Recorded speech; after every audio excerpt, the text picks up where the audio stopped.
નમસ્તે મિત્રો. આજના એપિસોડમાં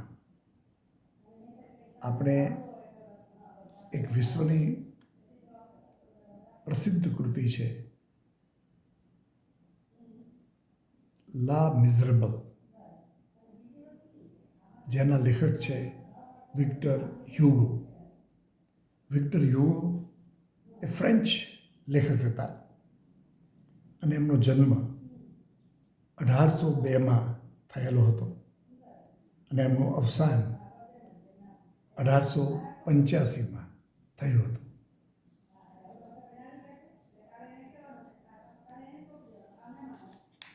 એમની આ કૃતિ વિશ્વમાં પ્રસિદ્ધ બની ચૂકી છે. એના ફિલ્મો પણ બનેલા છે અને એ ફિલ્મો પણ પ્રસિદ્ધ બન્યા છે. એનો ગુજરાતી અનુવાદ પહેલાં લોક ભારતીના એક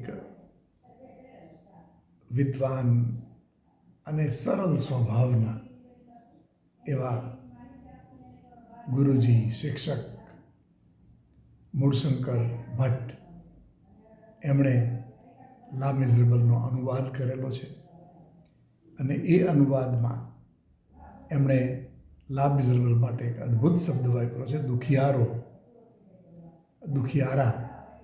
મિઝરેબલ્સ જે દુઃખી છે, રેચેડ છે, મિઝરેબલ છે, સતત તકલીફોમાં જીવે છે, એવા લોકોની વાત વિક્ટર હ્યુગોએ આમાં કરેલી છે. વિક્ટર હ્યુગો યુવાનીમાં રાજાશાહીના સમર્થક હતા, પણ પછી એ ઉદારમતવાદી બન્યા અને એમને લાગ્યું કે લોકશાહી હોય કે રાજાશાહી હોય કે સર્વોખત્યારશાહી હોય, પણ જો લોકોને પરેશાન કરવામાં આવે તો એ પ્રકારની રાજ્ય વ્યવસ્થા બરાબર નથી. એટલે એમણે આ વાતનો વિરોધ એમની કૃતિમાં કર્યો કહેવાય. આપણે જ્યારે આ કૃતિને સમજશું ત્યારે આપણા મનમાં એક વાત છે, એક વાત તો ખાસ સમજવા જેવી છે. આ કૃતિ કંઈ જેવી તેવી નહોતી, નાની નહોતી. એમાં 1500થી વધારે પાનાઓ હતા, પેજીસ હતા અને 19 જેટલા ચેપ્ટર્સ હતા. એટલે તમે સમજી શકો છો કે ખૂબ અઘરી, મોટી એવી આકૃતિ આપણે સરળ રીતે સમજવી છે. એના વોલ્યુમ્સ પણ 5 હતા અને આ રીતે આ કૃતિને આપણે સમજીએ. આ કૃતિના જે નાયક છે એનું નામ હતું વાલજીન. આમ તો ફ્રેન્ચમાં એને જ્યાં વાલજ્યાં એવો ઉચ્ચાર થાય છે. એ જ્યાં વાલજ્યાં કે જીન વાલજીન, આપણે જીન વાલજીન કહેશું. એ જીન વાલજીન છે એ એક સામાન્ય વ્યક્તિ હતા જેણે એની બહેન અને એના બાળકો માટે ચોરી કરતા. એમણે બ્રેડની મોટા પ્રમાણમાં ચોરી કરી અને એનો ઈરાદો તો એની બહેનને અને એના બાળકોને ભૂખમરાથી બચાવવાનો હતો. તો એણે જ્યારે ચોરી કરી ત્યારે એને જેવર્ટ નામના એક જે પોલીસ અધિકારી હતા, એણે એની ધરપકડ કરી અને એને જેલમાં પૂરી દીધા. 19 વર્ષ સુધી એ જેલમાં રહ્યા અને ત્યારબાદ જ્યારે મુક્ત થયા ત્યારે એ ડિગ્ને નામનું એક નગર હતું, ત્યાં જતા રહ્યા. ત્યાં જઈને પણ એણે ત્યાંનું જે ચર્ચ હતું એના બિશપ ઓફ ડિગ્ને હતા, એના ચર્ચમાં જઈને એણે ચોરી કરી. અને એ હતું કેન્ડલ સ્ટેન્ડ, મીણબત્તી રાખવાનું એક સ્ટેન્ડ. અને પોલીસ અધિકારી એને ફરીથી પકડી લીધો. પણ બિશપ જે અહીં ચર્ચના બિશપ હતા, એણે બચાવી લીધો જીન વાલજીનને. અને એણે કહ્યું કે એણે ચોરી નથી કરી, એ તો મેં એને ભેટ આપ્યું છે. આ જે કેન્ડલ સ્ટેન્ડ છે એ મેં એને ભેટ આપ્યું છે, એણે ચોરી નથી કરી, એટલે એ બચી ગયો. અને પછી બિશપે સલાહ આપી જીન વાલજીનને કે તું તારા જીવનને બદલાવ, એમાં બદલો લાવ. આ પ્રકારનું જીવન જીવવું એ બરાબર નથી. મને ખબર છે કે તું લોકોને ઉપયોગી થાય છે, હકીકતમાં તું સાચા અર્થમાં જે અર્થમાં લોકો ચોરી કરતા હોય છે એવો ચોર નથી,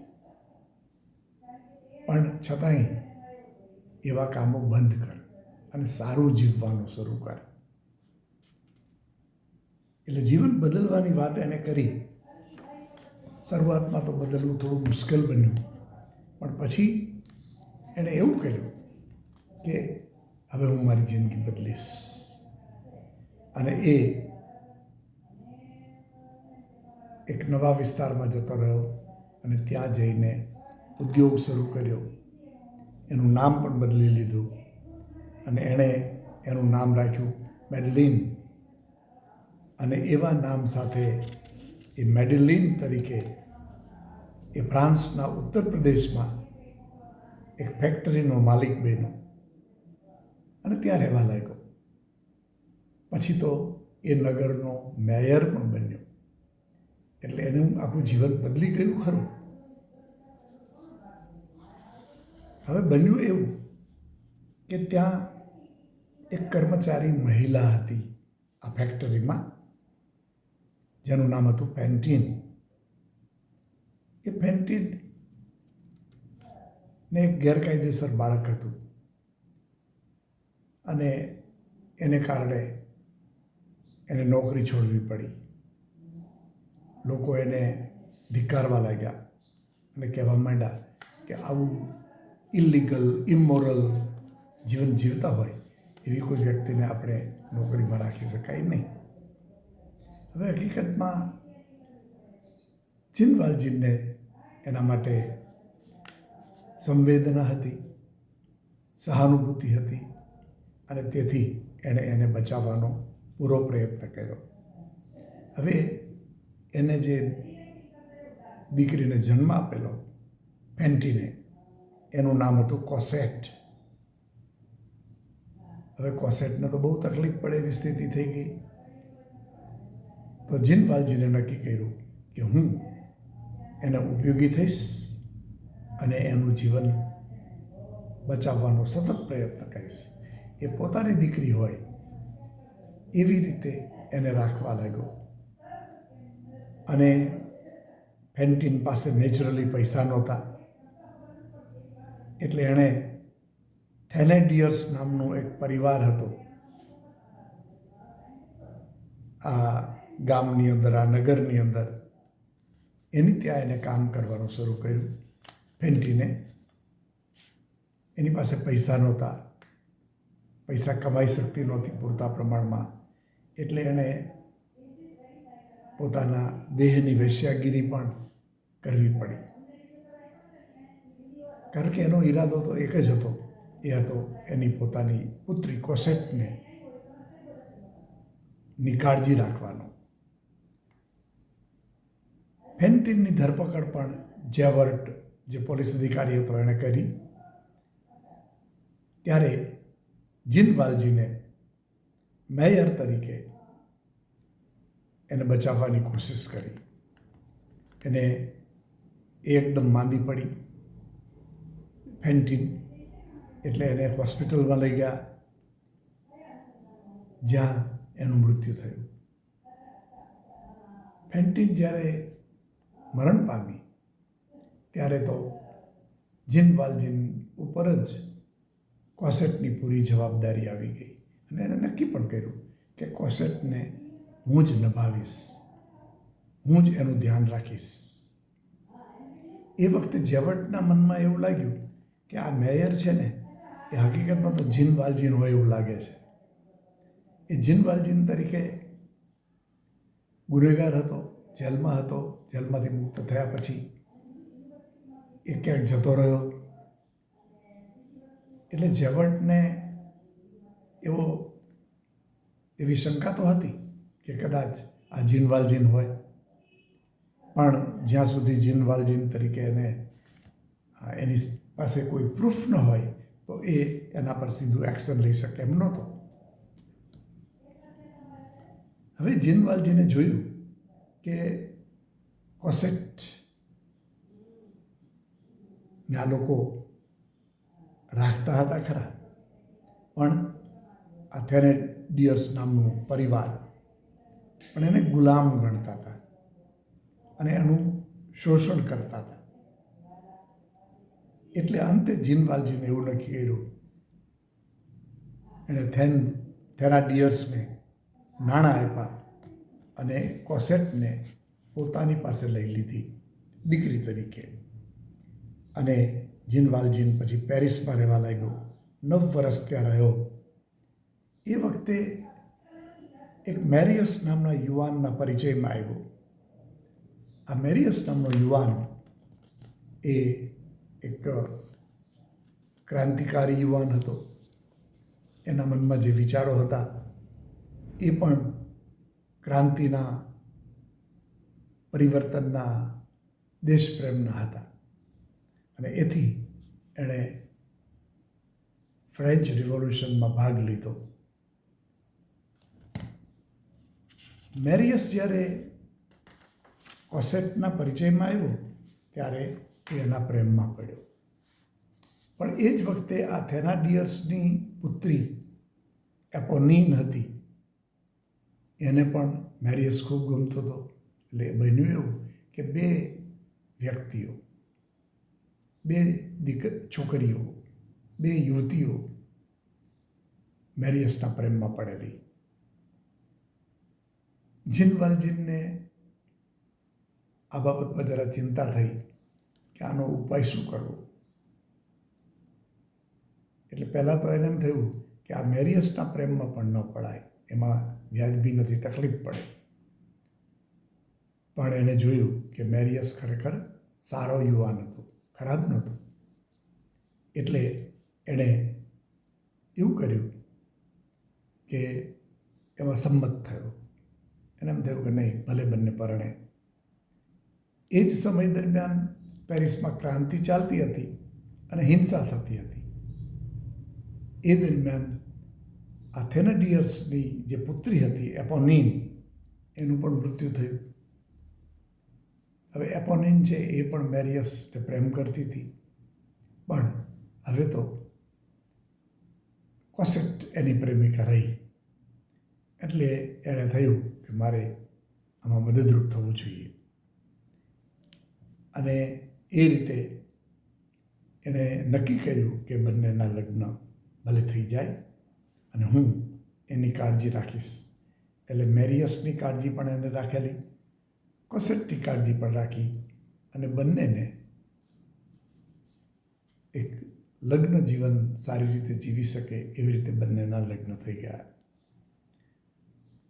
જીન વાલજીનના મનમાં એવી ચિંતા હતી કે આ ક્રાંતિમાં ભાગ લેતા મેરિયસને ઈજા તો ન થાય, એ જરૂરી છે. એની હત્યા ન થઈ જાય એની એને ચિંતા હતી, હત્યા થઈ જાય એની ચિંતા હતી. એટલે મનમાં સતત એને ચિંતા હતી કે એને આવું ન થવું જોઈએ. એટલે એણે ત્યાં જોયું તો જેવર્ટ ત્યાં હાજર હતો અને એ વખતે જેવર્ટને પણ ખાતરી જ થઈ ગઈ કે આ મેયર છે એ હકીકતમાં તો જીન વાલજીન જ છે. એટલે એને પહેલાં તો એમ થયું કે હું એને પકડી લઉં, ધરપકડ કરી લઉં.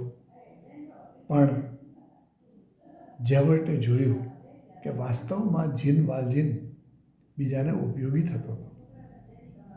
પહેલાં જ્યારે ચોરી કરી છે ત્યારે પોતાના માટે નથી કરી, એની બેન માટે, એના બાળકો માટે કરેલી છે. પછી જે કંઈ એને સંઘર્ષો કર્યા એ બધા બીજા માટે કરેલા છે. એટલે એણે એનું સમર્થન કર્યું, એને પકડ્યા નહીં અને એને મુક્ત રાખ્યા. એટલે અંતે આ નવલકથાનો અંત એવી રીતે આવે છે કે જીન વાલજીન હવે તો વૃદ્ધ બની ગયેલો અને એ મૃત્યુ શૈયા ઉપર પડી જાય છે.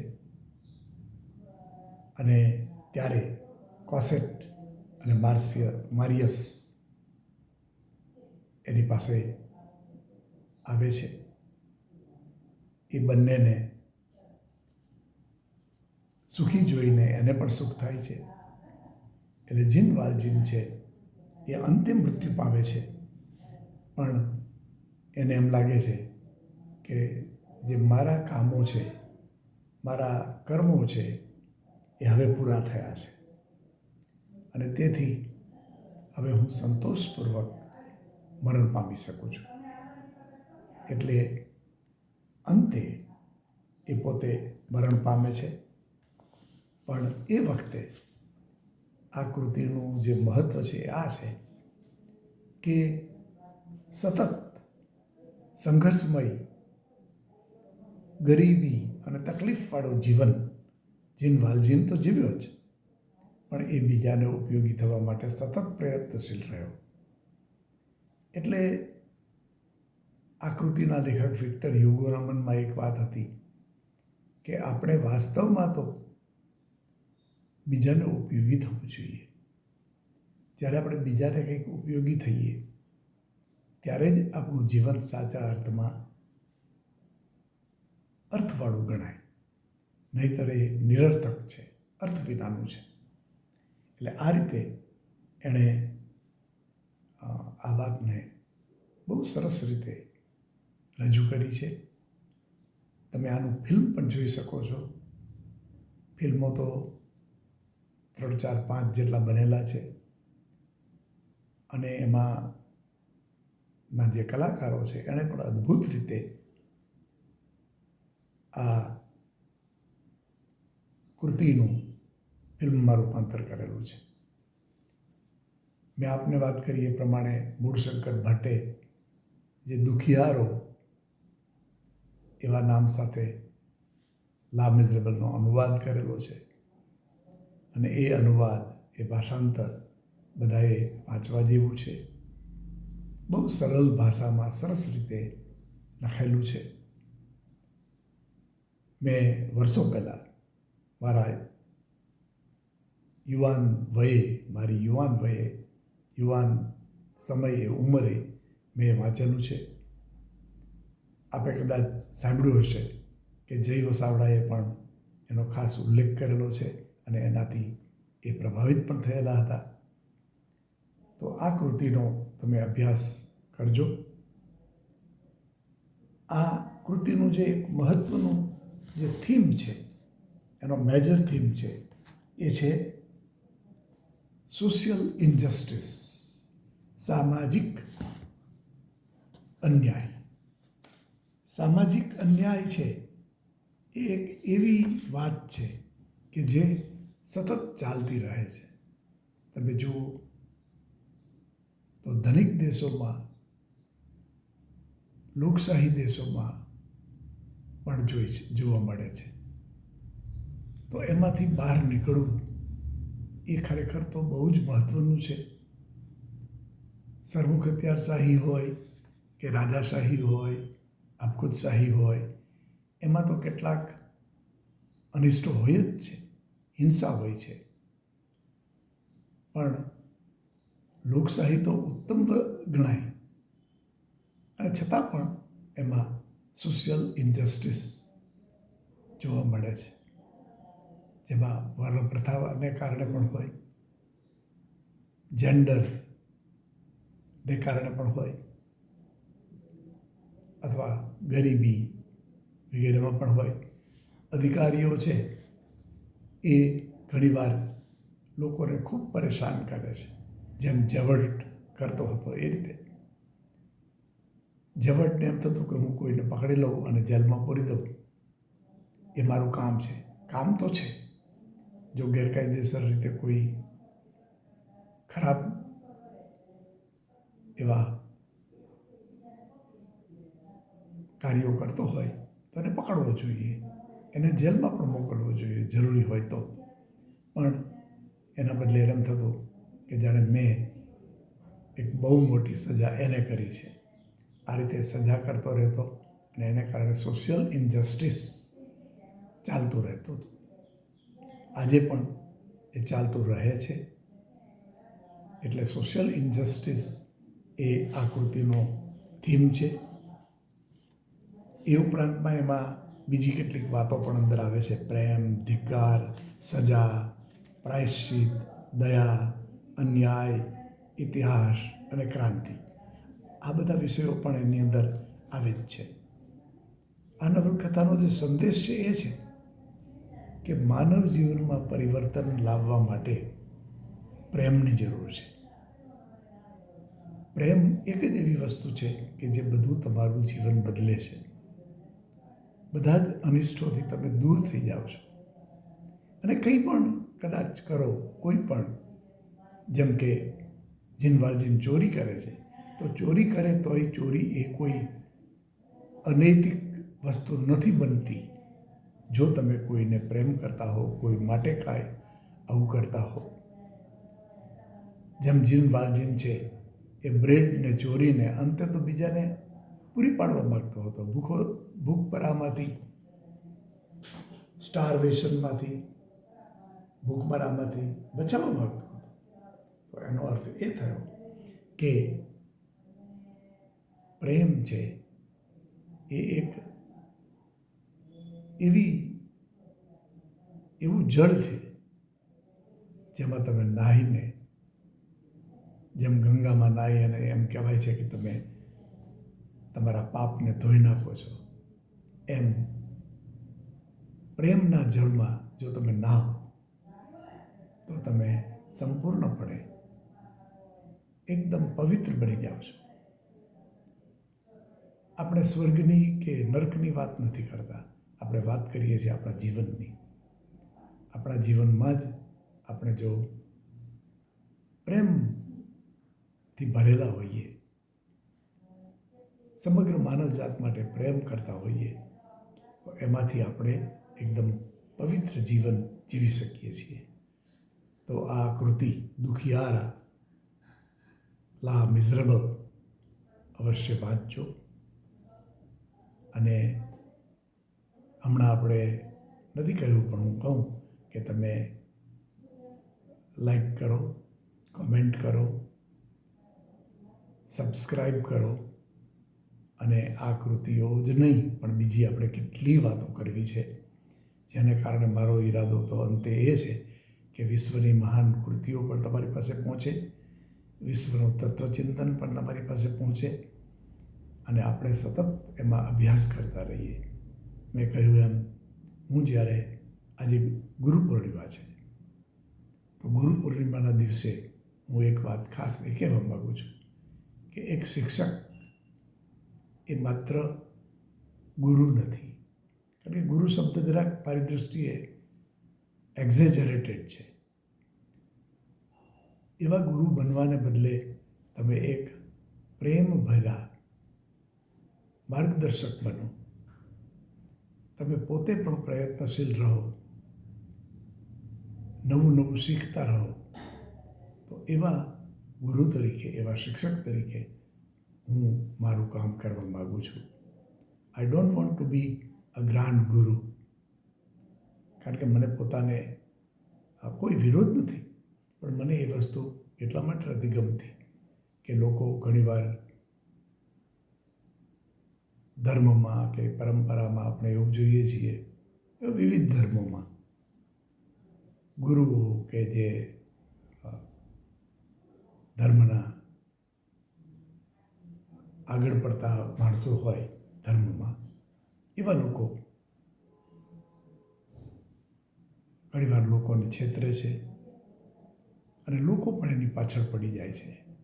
આવું ન થાય એવી મારી પોતાની તો ઉલટાની ઈચ્છા છે કે